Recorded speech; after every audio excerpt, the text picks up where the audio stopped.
Are you feeling like you and your spouse just aren't on the same page anymore? Believe me, we get it. In this video, we're going to discuss a proven technique to help you get your communication back when things aren't going so well. Stick around.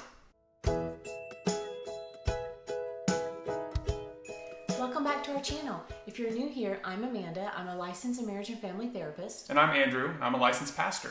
And on our channel, we're here to encourage and inspire you to live the life of your dreams through Christ. In this video, we're going to be looking at a technique called the speaker-listener technique. It's a communication tool taken straight from the book A Lasting Promise by Stanley and others, and it's great for when things get tense. To have a great marriage, both of you need to be able to be free to openly discuss your concerns. Yes. And in that, sometimes it's hard when things are really tense to be able to be so open and vulnerable. Yeah. So being able to have agreed upon rules allows you to actually have a structure that you can freely communicate with your spouse with. This allows you the opportunity to talk about those difficult issues with hopefully less chance of damage to the relationship. That's right. When you don't have conflict, you can talk however you like. There's really no need for structure. But it's these times when things are really uncomfortable that structure can help and may even bring you closer together.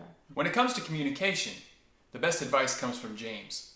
In James 1:19, it says, "Take note of this. Be quick to listen, slow to speak, and slow to become angry." Yeah. Easier said than done, right? This is especially hard in marriage because we get hurt by those that we love. Yeah, it's the structure of the technique that makes it work. This gives you an alternative way of communicating. Here are the rules for both of you. Number 1, the speaker has the floor. You can even designate an inanimate object to be the floor. You can use a remote control, a pen. In this case, I have a fake linoleum floor put together by the authors of the book.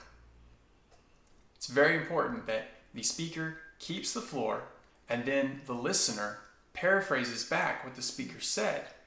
And it's also very important that you share the floor. Absolutely. So rules for the speaker. So you're going to speak for yourself. This means you do not want to mind read. You only want to use your opinion. So in this role, you use I statements. So I don't want to assume what he's thinking or feeling. I just want to say how I'm feeling and how whatever situation has made me feel. Second, you want to be able to keep statements brief. Yes. Don't go on and on. So this allows the listener to be able to hear through manageable chunks, manageable pieces. And then that gives them the opportunity to paraphrase and for you to let them know whether or not they per se got it correct, which leads us into number 3. So number 3 is stop and allow the listener to paraphrase for you. So if they're able to get it correct and you feel like they heard you and understood you, then that's wonderful. If perhaps they didn't or you feel like that's not quite it, that's no problem. Just politely try to say it again in a different way and let them know that's not quite right, and then continue on and try to be more clear in a way that they can understand.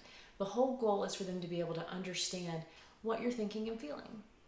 So for example, I'll be the speaker. So I want to let him know, okay, so I'm going to try to kind of talk to you guys and him at the same time. So basically, for me, it's very upsetting and I feel like you ignore me when I tell you there's mess around the house a few times and you don't pick it up. This never happens, by the way. So he's going to be the listener. All right. So when you tell me to pick things up around the house and I don't do it, you feel like I didn't hear you. Correct. So that might lead me to say something else or a little bit more like, yes, that's correct. It makes me feel like you don't care about me when I'm not heard. So when I don't hear you or you feel unheard, you feel like I don't care about you? Right. So if he didn't get it right or if he was off, I would let him know, that's not quite right, let's try it again. Or actually what I'm feeling is, but this is only a time for me to speak what I'm feeling and thinking. This isn't a time for him to give any of his thoughts or for me to also to judge him and say, you're doing that on purpose because of these things. It's just what I'm thinking and feeling and me using I statements. And as the listener, it's very important for me to focus on paraphrasing back what she said. Right. This is not a time for me to put my 2 cents in, even if I don't agree, and oftentimes I don't. This is my turn to really focus on the listening and the paraphrasing in this moment. I will get my turn when she shares the floor back to me, and then we can do this all over again. When using the speaker listener technique, it's important that you focus on the discussion that you're trying to have and you don't run off into numerous topics, which we all can easily do. It's also really important not to try to solve it prematurely. Allow some time just for the both of you to understand each other. It's not necessarily to instantly solve it as much as that you both feel heard.